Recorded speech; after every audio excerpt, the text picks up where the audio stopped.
Okay, so it is June 2nd, 2026, and we are here for our first in the brand new Blissful Community series, where we're going to meet every Tuesday, and we're just going to practice the tools of Blissful. And so, what I'm going to do today is I'm going to provide a little foundational intro, which I think is really essential for kind of understanding the how and the why. In some ways, it's totally obvious. In some ways, it's not.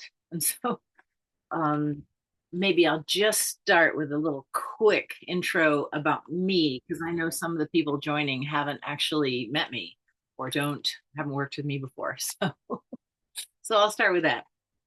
So my name is Mary, and I have been a trauma therapist and a mindfulness teacher for a long time.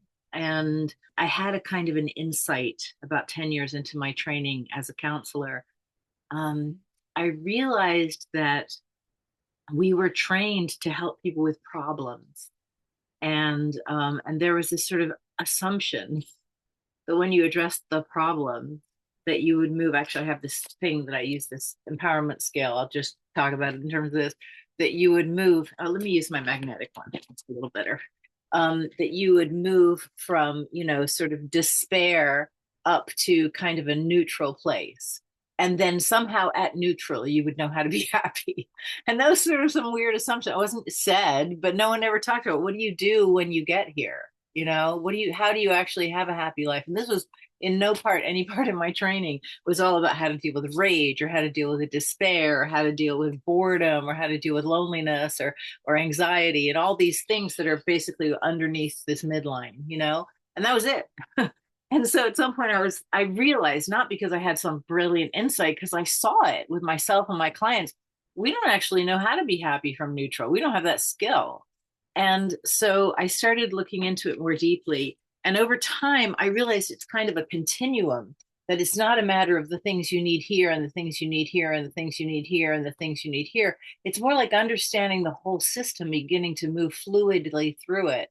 And so that's how I developed Blissipline. And so over time, I discovered that this flow of happiness, sorry, cat hair on my nose, this flow of happiness is intrinsically related to addressing the problems. That it isn't like, oh, I'm going to address my problems and I'm going to be fine.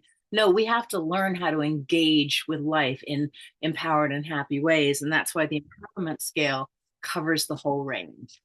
So let me just give you a little background on how we're going to work in Blissipline, and then I'll introduce a practice, and then we'll do it together, and then we'll share about it, okay? Because Blissipline is all about practicing. Our motto is you got to rock it till you grok it. You got to actually do it. And when you do it, it becomes yours and you own it. But thinking about it is actually usually an avoidance technique for not doing it. And the mind is very tricky, and it's, well, I've been thinking about this. So yeah, you got to actually do it. So it's like eating food, right? Thinking about it, it's not going to do anything. Exercising, very little. So I take this empowerment scale, and we'll talk about this endlessly. And if you're in the Blissipline community, there's already plenty of videos about this. You can learn about it. Notice it fades out, and there's reason for that. I'm not going to go into that right now. But what I did was I simplified it and took out the fade and made it sort of over time. And the basic understanding of this is this: there's a midline, and below the midline is when you're not feeling good, and above the midline is when you are feeling good. That's basically it. I like to say happy and crappy. Just keep it really simple, right? And then obviously there's all kinds of variations on how you can feel good and how you can feel bad. And that's what this more nuanced version is for. But again, skipping that for now, come back to that later. This is the important piece about this for today. We have this really strong notion. It's really human. I have it too. As much as I know better, I still have it. That we just need to have this thing happen and then we'll be better. Then we'll be happy. If I can just get this thing, oh, and I read this quote, it really spoke to me. It said, adulthood is basically saying, if I can just get through this next bit, things should calm down a little bit for the rest of your life. I was like, oh shoot, because I'm 60 and that's exactly how it is. And I've been saying that since I was 20. It's like, it took me a while to catch on, right? So we have this very fond notion that we can just get this one thing right, that everything will be better. And so the idea is really we're going to go along, sort of chugging along, more or less neutral, and then this thing is going to happen, poof, and then we're going to feel great. Okay. So this is the theory of happiness we kind of are intrinsically operating with all the time.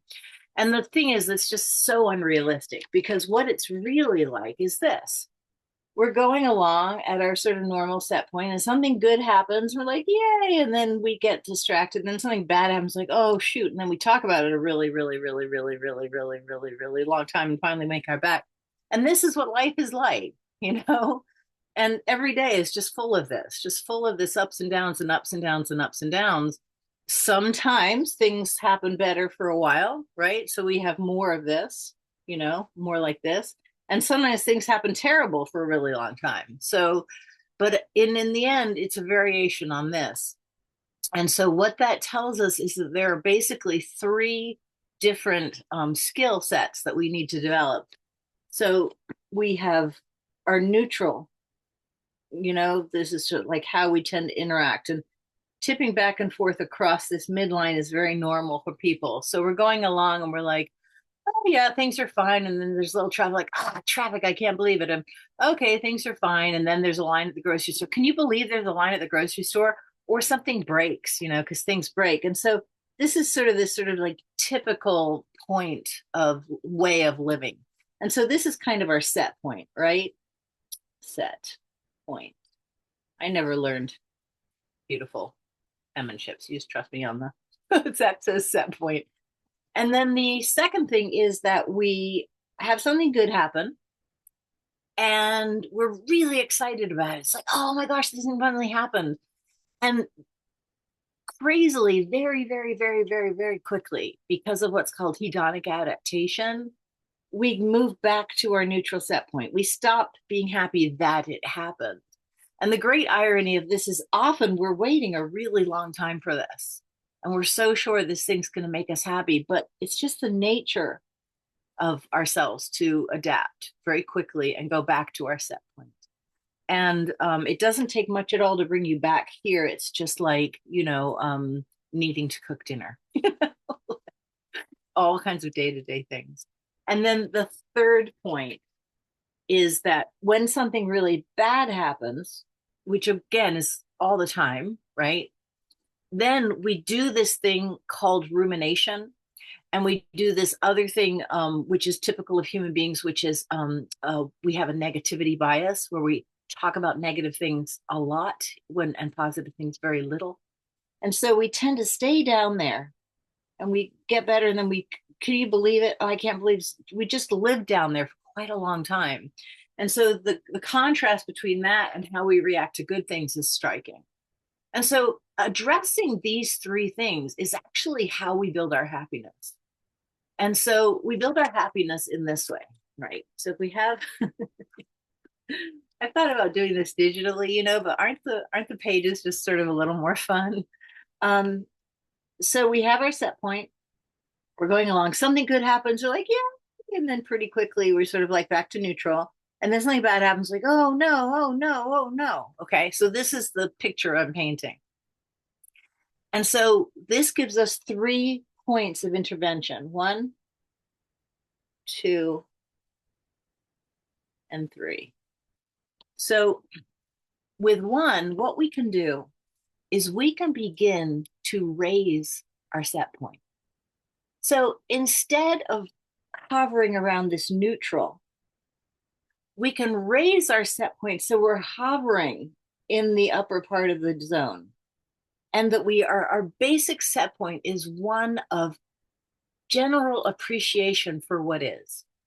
And this is when people talk about gratitude practices. Mindfulness really teaches you this. So this is 1. And I call it number 1 rather than 2 or 3, partly just because that's how it came out on the graph. But the more I thought about it, is this is actually where the gold is. I will say practices for this zone 1, when we're kind of like in zone 1, we're like, whatever, normal. Practices for this were what changed my life. What everyone who's worked with me for a while knows is I have CPTSD, chronic PTSD from childhood trauma, no question. I was depressed and suicidal for decades, really. And sometimes I think it's hard for people to look at me now and believe that because I'm really cheerful. But it's true. And I spent years just feeling like I needed to die because life was so hard. This is called suicidal ideation, very common in many, many people. It's much more common than we know.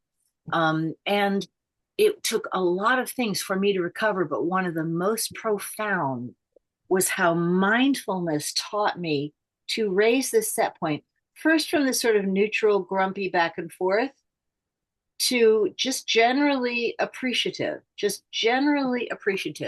learning how to appreciate water, learning how to appreciate having running water, learning how to appreciate having clothes, learning how to appreciate having legs, learning how to simply appreciate what was. That was huge for me. And we'll talk more about that in time. So then learning how to really appreciate, learning how to be engaged, not because the world says this is engaging, but because I say so. And so really taking back sovereignty of this, that was one of the most profound things in my life.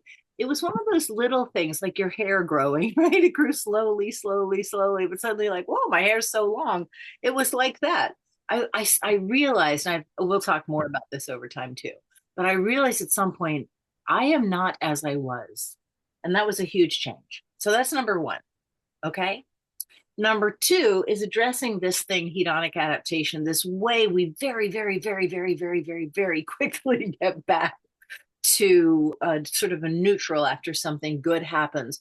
By the way, here's a crazy thing. When people win the lottery and have enormously good things like that, the average is something like 7 years before they pretty much find themselves back where they were. Like even these massive great things, they don't, because hedonic adaptation makes us go back to old patterns of behavior and stuff. So the next step too is learning how to stay more engaged in delight, right? So that's when something great happens, how to continue to stay engaged with it, how to take this and really stay here.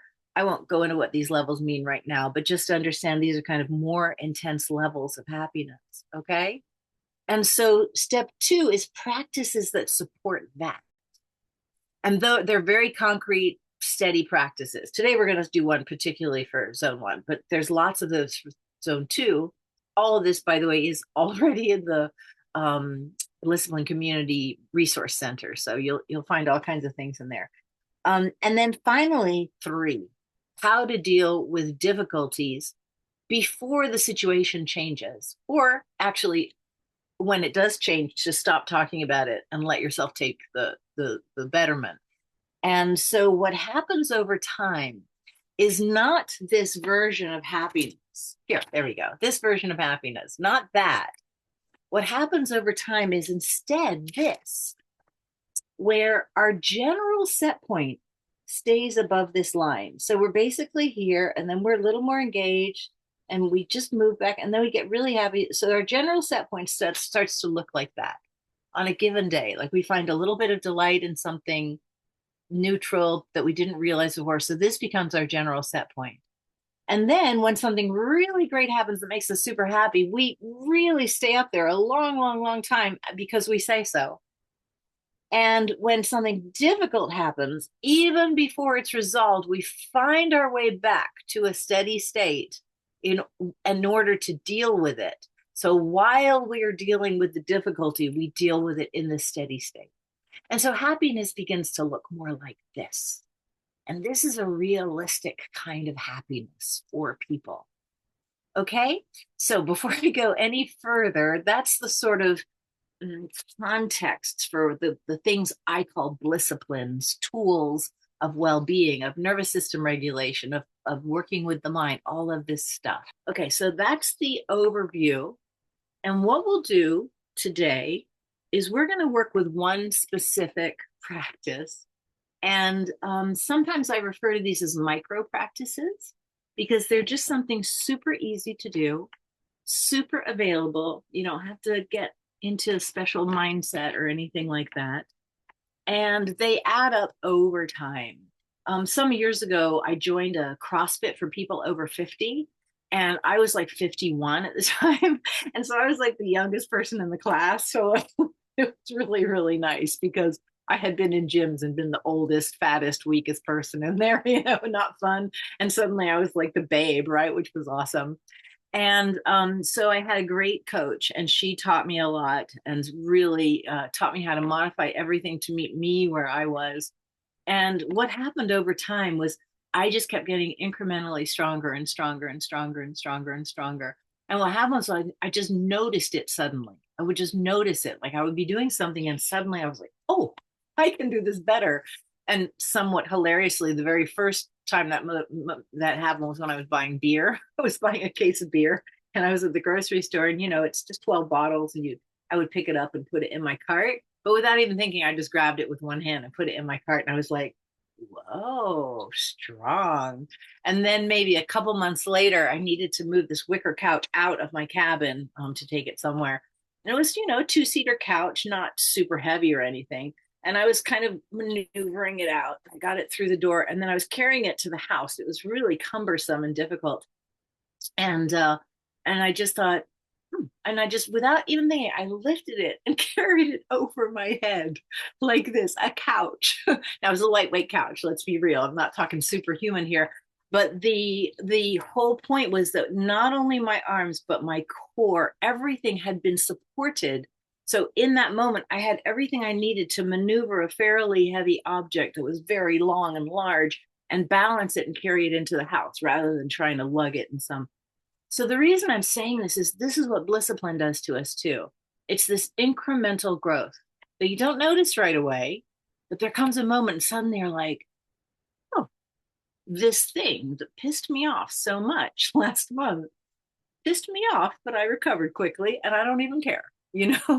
So we don't become someone who doesn't have feelings. That's not a human thing.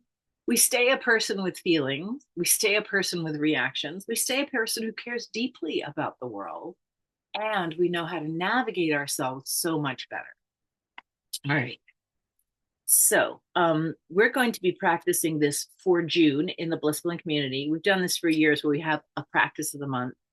And this practice, I'm calling it vibe check. And it's really straightforward. And I actually made a little blog post for it that I will share with you. And it's basically like this. In this moment,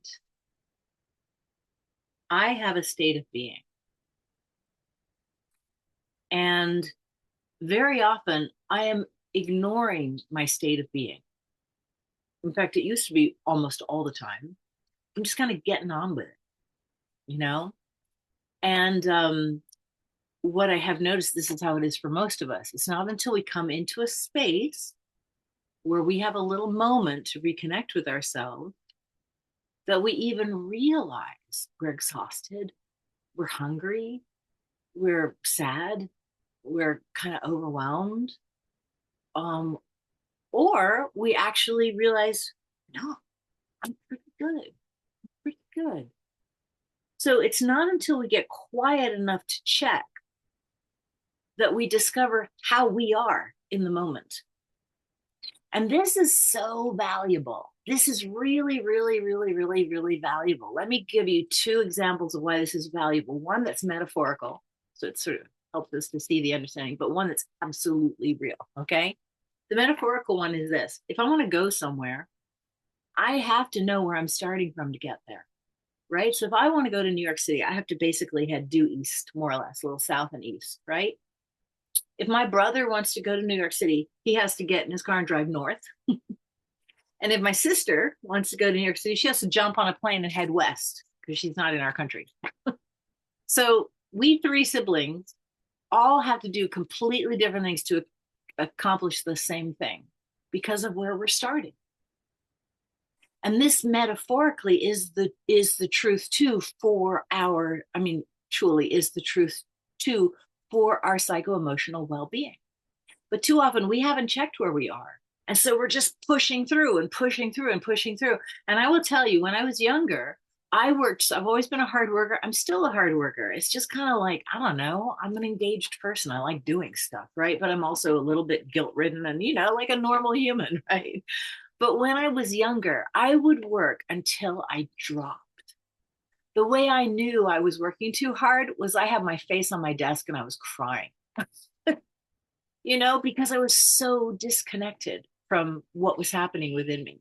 I was chronically dehydrated. I would forget to pee. I would forget to eat. I wouldn't forget caffeine and I wouldn't forget cigarettes because I used to smoke. These things that just keep you going. So my addictions took care of them myself, themselves, my well-being, not so much. So learning to check in with yourself gives you the data you need to know how to get to where you want to go. And one very factual piece of information about this that I'll share is I was trained in something called mindfulness-based cognitive therapy. It's a real mouthful. And it's an 8-week program to help people learn how to not relapse when they recover from depression. And this is huge because what happened, we got all these nice medications in the last 30, 40 years that can actually nip depression in the bud for some people. So you're really, really depressed. I actually experienced the benefit of them, these SSRIs and stuff. You're really, really depressed. You take this pill, and pretty soon something shifts and you're no longer depressed. And I had that moment for myself. The problem is you haven't actually learned any new skills. You actually haven't addressed anything in your life, and you actually haven't addressed tendencies within yourself. You just got this pill. So what became a real problem is people go off the medication and relapse. And for the first time in the history of depression, relapse was a huge problem. There'd never been a problem before because no one recovered like that before, you see?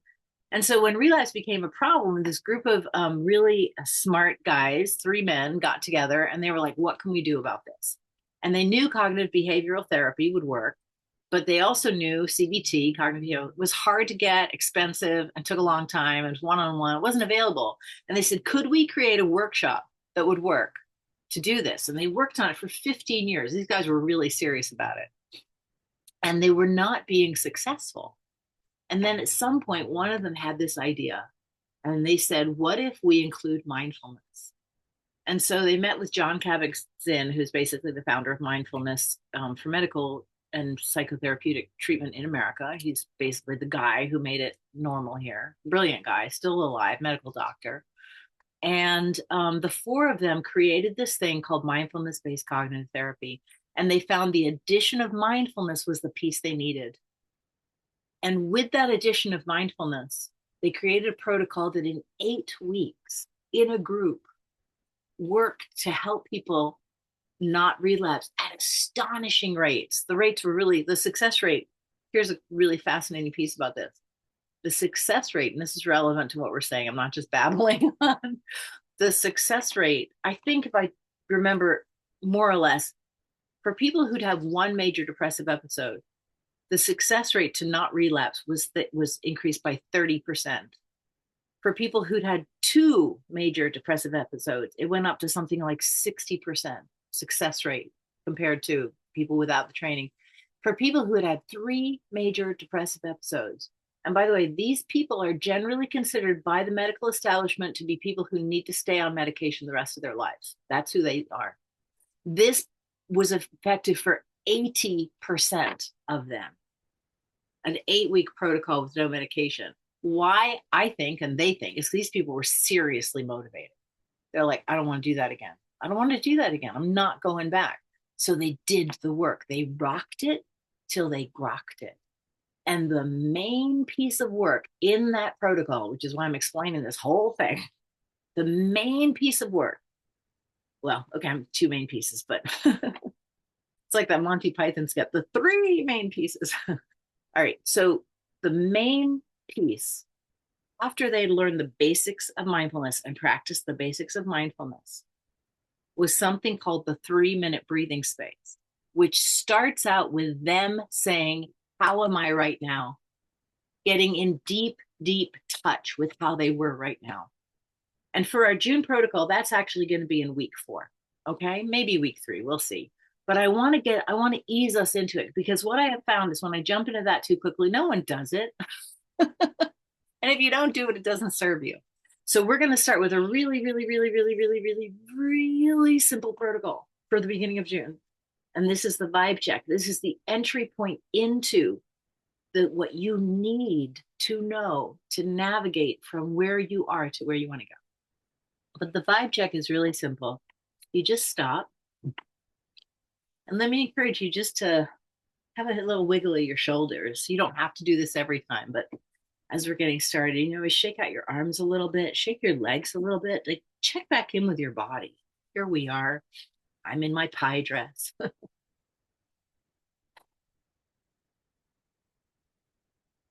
And now ask yourself this question. What's my vibe right now? Like, what is it like in me?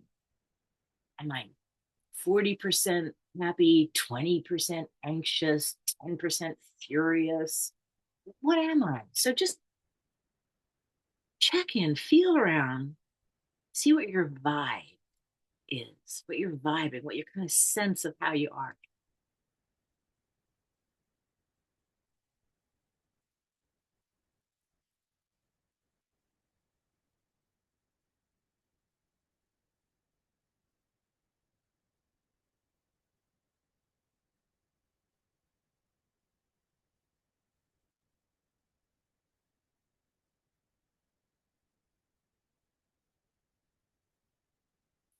And just share with me what you're noticing or share in the chat. What are you noticing? So it could be it's really obvious to you what you're noticing. Like, whoa, I'm much tireder than I thought, or oh, I'm feeling um, you know, a bit worried about this thing happening later. I've forgotten about that for a while, or um, and we have feeling good. Okay, can you be a little more granular on feeling good? Just notice what feeling good it feels like. Like, feel a little more specific. And then one person says not rushed, calm. Okay, good. So not rushed is very specific, right? That implies that rushed is a thing, which of course it is, what with being human and all. Calm. Okay, great. For the person who put not rushed, calm, I'm going to invite you. Is there a part of you that feels like it should be rushed? I'm just curious because it came up as a not as opposed to a what it was. And then it's not really clear. Okay, so that is absolutely logical. It's not clear. It's like we aren't even used to checking in with ourselves, right? So the person who said feeling good said appreciating beautiful day backyard. So now we see that that person is in a state of appreciation. So they're sort of up here, right? They're in appreciating beautiful day backyard. So this is like, here I am. There's a beautiful day backyard. This is like, ooh. So that's a response to life as a feeling, which is awesome, right? Got a yes. Okay, good. So, all right. So now let's take it that step further because sometimes, as someone has already shown us helpfully, thank you, it's not that clear. So now I would invite you to just allow yourself to think about what's coming down the pike in your day. And just notice as you think of it, what it feels like to think about that. Like, oh, yay, or oh, no, or yeah, same old, same old. Just notice that.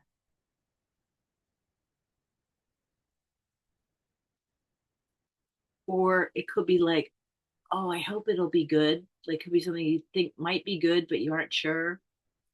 So just notice what your vibe check tells you when you think about what's coming down your pipe this afternoon.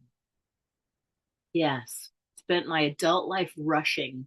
Even after 10 years of retirement, it's intentional. Got it. Good rest of my day. Awesome, right?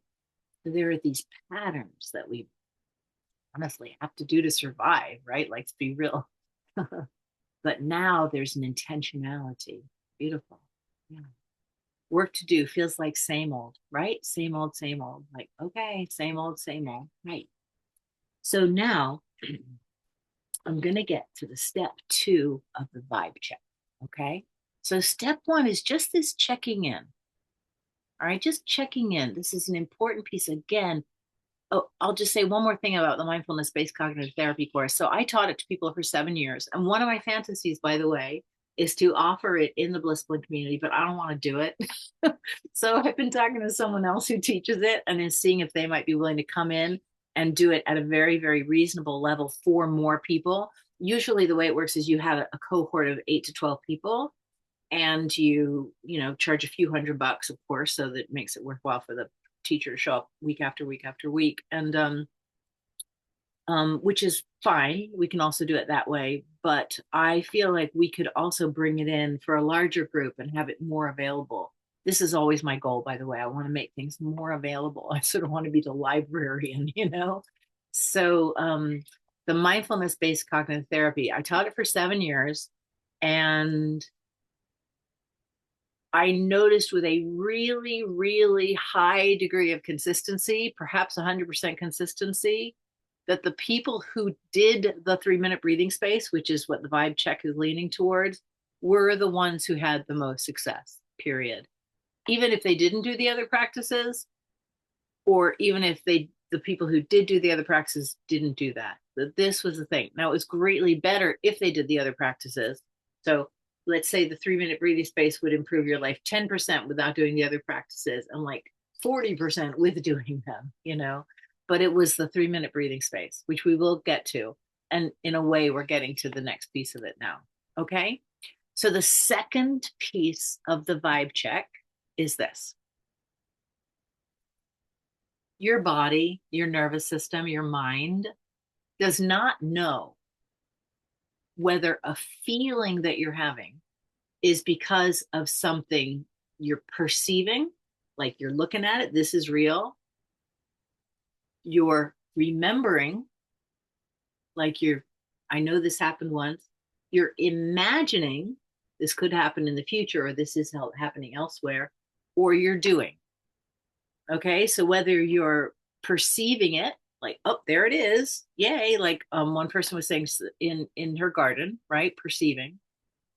Whether you're perceiving it, or you're imagining it, or you're remembering it, which is actually a form of imagination, but we'll just call it remembering because we all know what remembering is. Or if you're doing something that generates that feeling, your body and your nervous system can't tell the difference. And so this is a doorway into feeling better before the circumstance changes. And this is a big part of us doing our shift from this reactive form of life to this creative form of life. So this is a big part of this, that we begin to recognize I can change how I'm feeling, the kind of vibe I'm experiencing before the circumstance changes. Because my body, my nervous system cannot tell, my brain cannot tell if a feeling I'm having is because of reality, imagination, memory, or behavior. So now we have four doorways that we can use to shift our vibe. So now let's do that real quick, okay? So first of all, let me invite you, look around the space you're in or outside and look for something delightful. Anything at all. And it can be anything. If you're in your office, it can be the fact that they have pink like pens to write on whiteboards, if that would work for you, right? Anything at all. Just find anything you like, something someone gave you, something you think is cute, something you're going to eat later, anything at all. And now look at that thing. Let your eyes actually rest on it. And let's do that piece first. Just resting your eyes on it.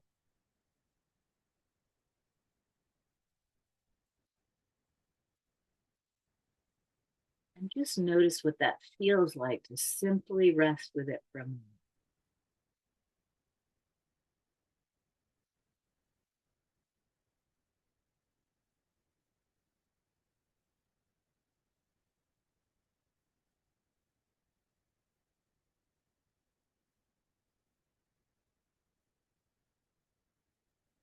And what do you notice about how that feels?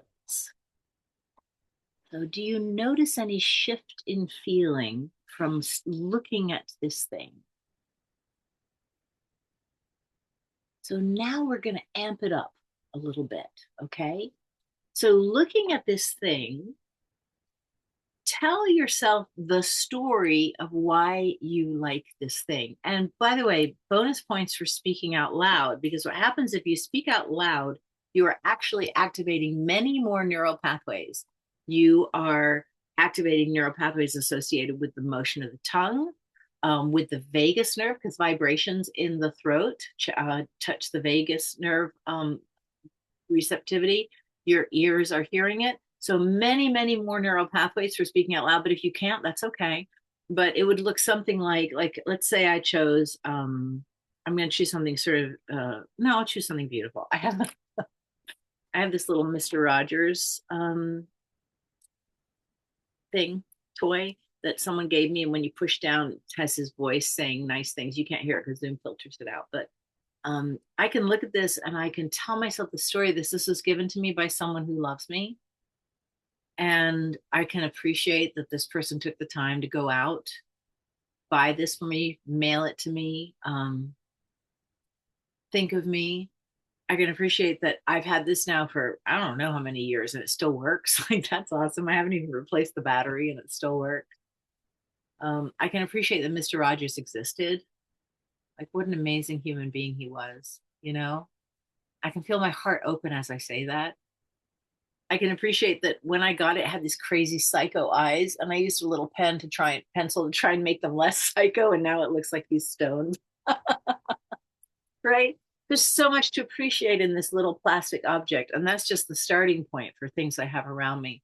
So take a moment to tell yourself the story of why you appreciate something, its history, its value, what it reminds you of, what it's connected to. Go ahead and give yourself just, I'll say, I'll give you 30 seconds to do that.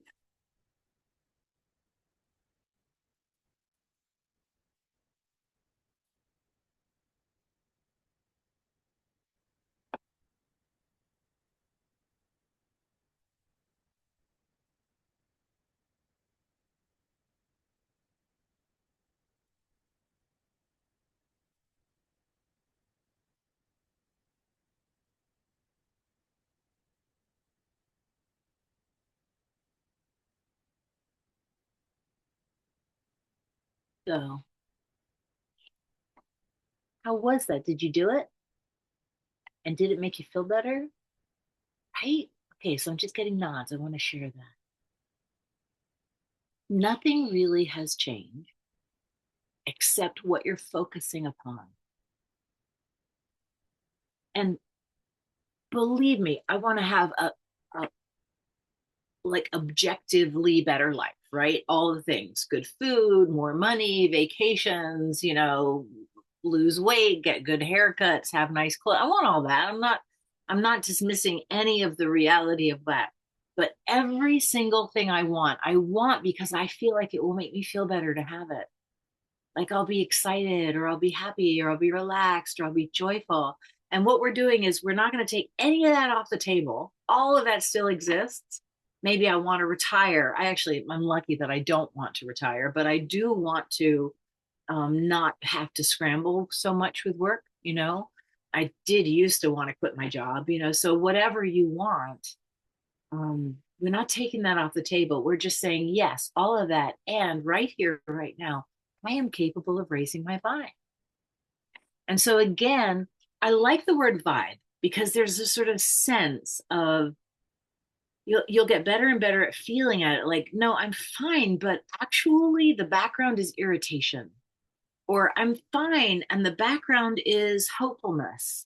Or I'm excited, oh, but I'm also a little scared. So you begin to get a more nuanced sense of what it is for you, what your vibe contains. It's a very nuanced, valuable source of information. And again, you can shift your vibe, you can raise your vibe, um, with interventions in these four places. One, what you're observing or experiencing. Two, what you're remembering, right? Because remember, I was remembering my friend giving me this, right? Remembering what an awesome human being Mr. Rogers was, right? That was memory. Imagining, I don't know if I imagined anything particular about this separate from memory, but I could have, right? I could have imagined, what if I bought one of these for every client I had? Like, I just got a thrill out of that, right? I'm like, oh, we're getting that on the to-do list. I always think when people sign up, they should get a bonus. I'm like, oh, this would be a good one. I'm not saying I'm going to do this, but notice how much that delighted me, right? The idea delighted me. I don't know that I'll ever do that. I might never send people anything. That's a lot to do, right? But the point is the imagination delighted me, right? Or by doing. And so I'm just going to take one more step on this to remind us about doing. So first of all, let me invite you to stretch. However it works for you. I always do my arms because I'm on camera, but also I'm going to stretch my legs, which you can't see. I'm stretching my toes.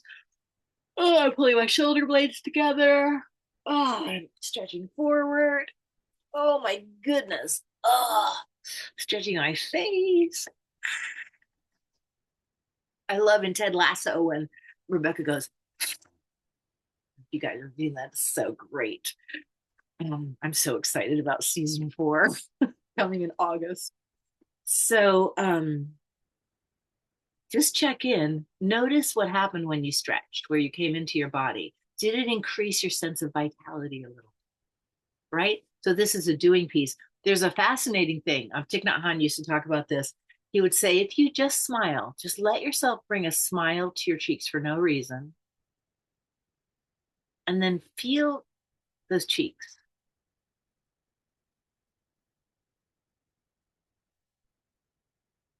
And pretty soon the smile generates a feeling of well-being. And they've measured this actually, that you can actually generate endorphins simply by smiling for no reason. The body mind system is a feedback loop. Yeah. And by the way, yawning is a really, really, really good sign.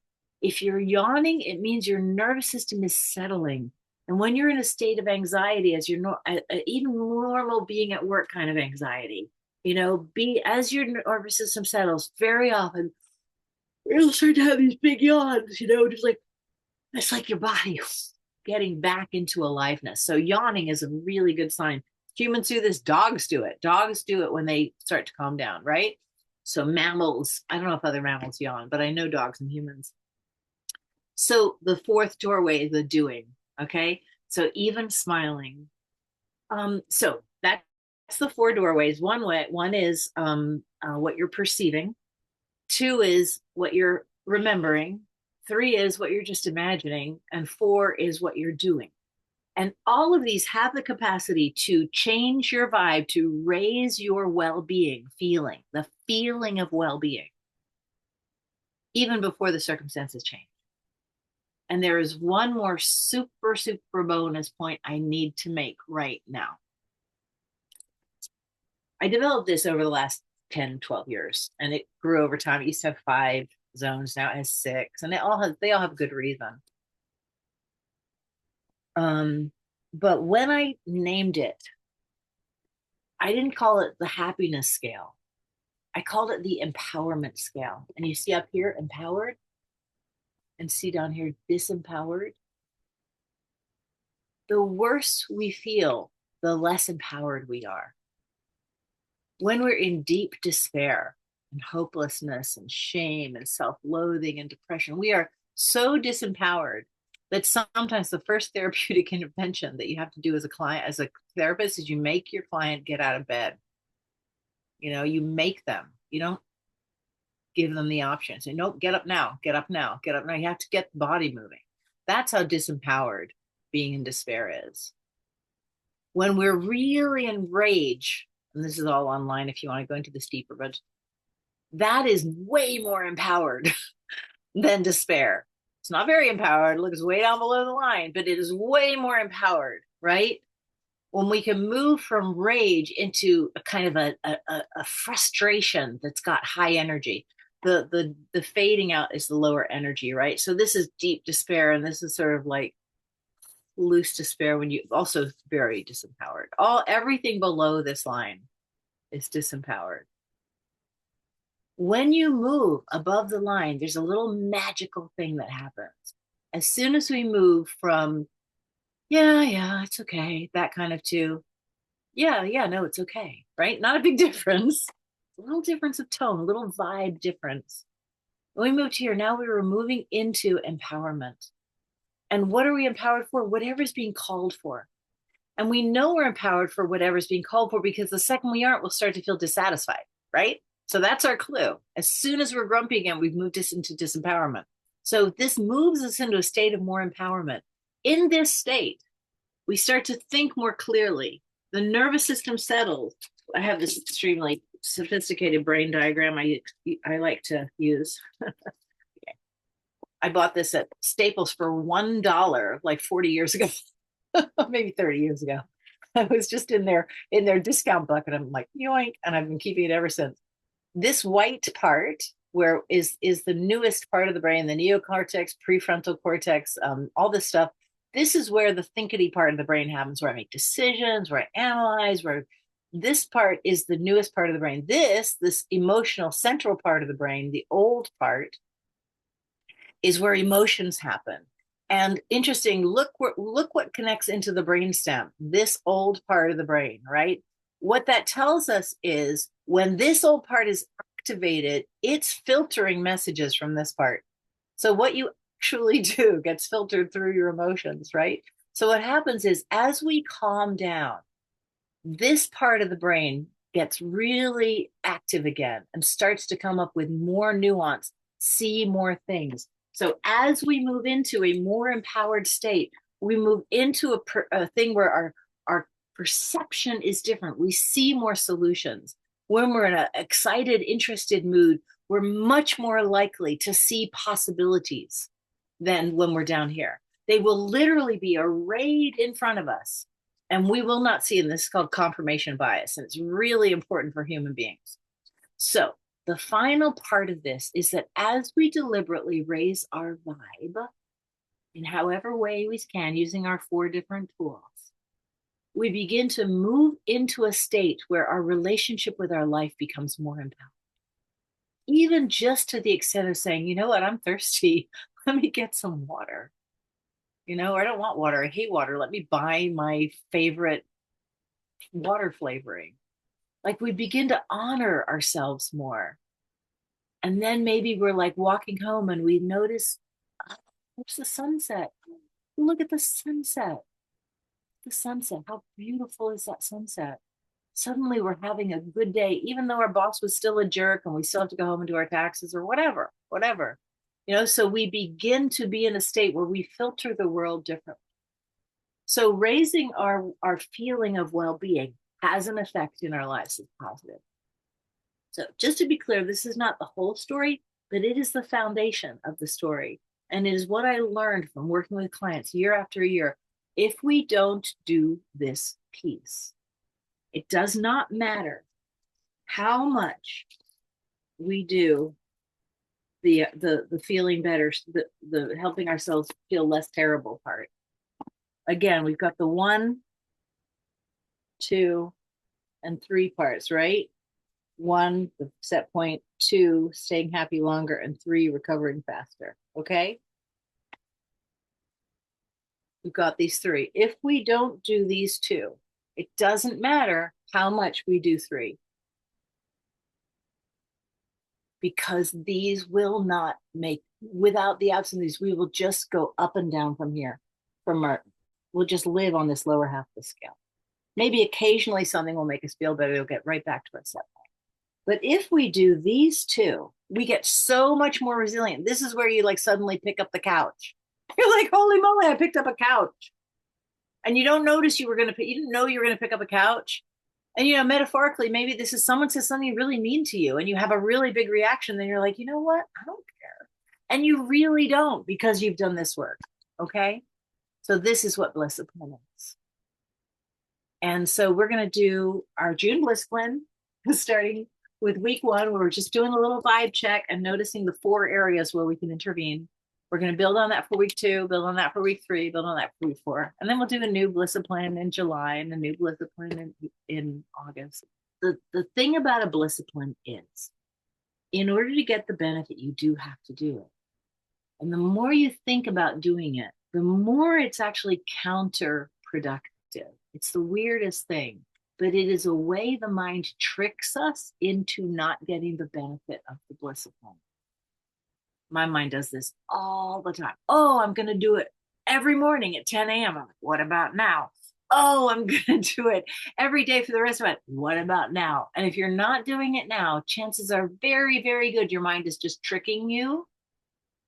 And that's why micro practices are so good, because there's really no good reason to not do it now. Just click like, how am I doing? And even if you're like, I don't know, at least you did it, right? So the vibe check is going to be checking in and then trying to find a way of these four doorways to raise your vibe just a little bit. That's week one. And like I said, we'll get to the 3-minute breathing space later in the month. So we just do this. We've been doing this for years just to practice the month. And oh, so how do you participate? Okay, if you are on Facebook, we have a Facebook group um, that is open to anyone. It is a private group. I make sure it's private, but I don't I let anyone in, but that way, if anyone turns out to be a troll, I can just kick them out. They block them. So it's safe. It's been very safe. We've had nothing nasty happen in there in the over 10 years we've had that group. And then if you want to take it to the next level and you join the Blissful community, we actually have an online chat in an app that you can access separate from social media, which is really nice because then you don't have to go on social media. And in there, we just practice together and we talk about our lives and we figure out how to address them. And so all of this, again, is in the blissoflynn.org on that page if you want to have a look at it. And feel free to message me with any questions. All right, my friends, thank you for joining me today. Thank you, thank you. The little prayer that I have said over and over again over the last long time, actually, since 2001 when I started really doing this work, is this, and you're welcome to join me. May the fruits of our practice benefit all beings. Thank you.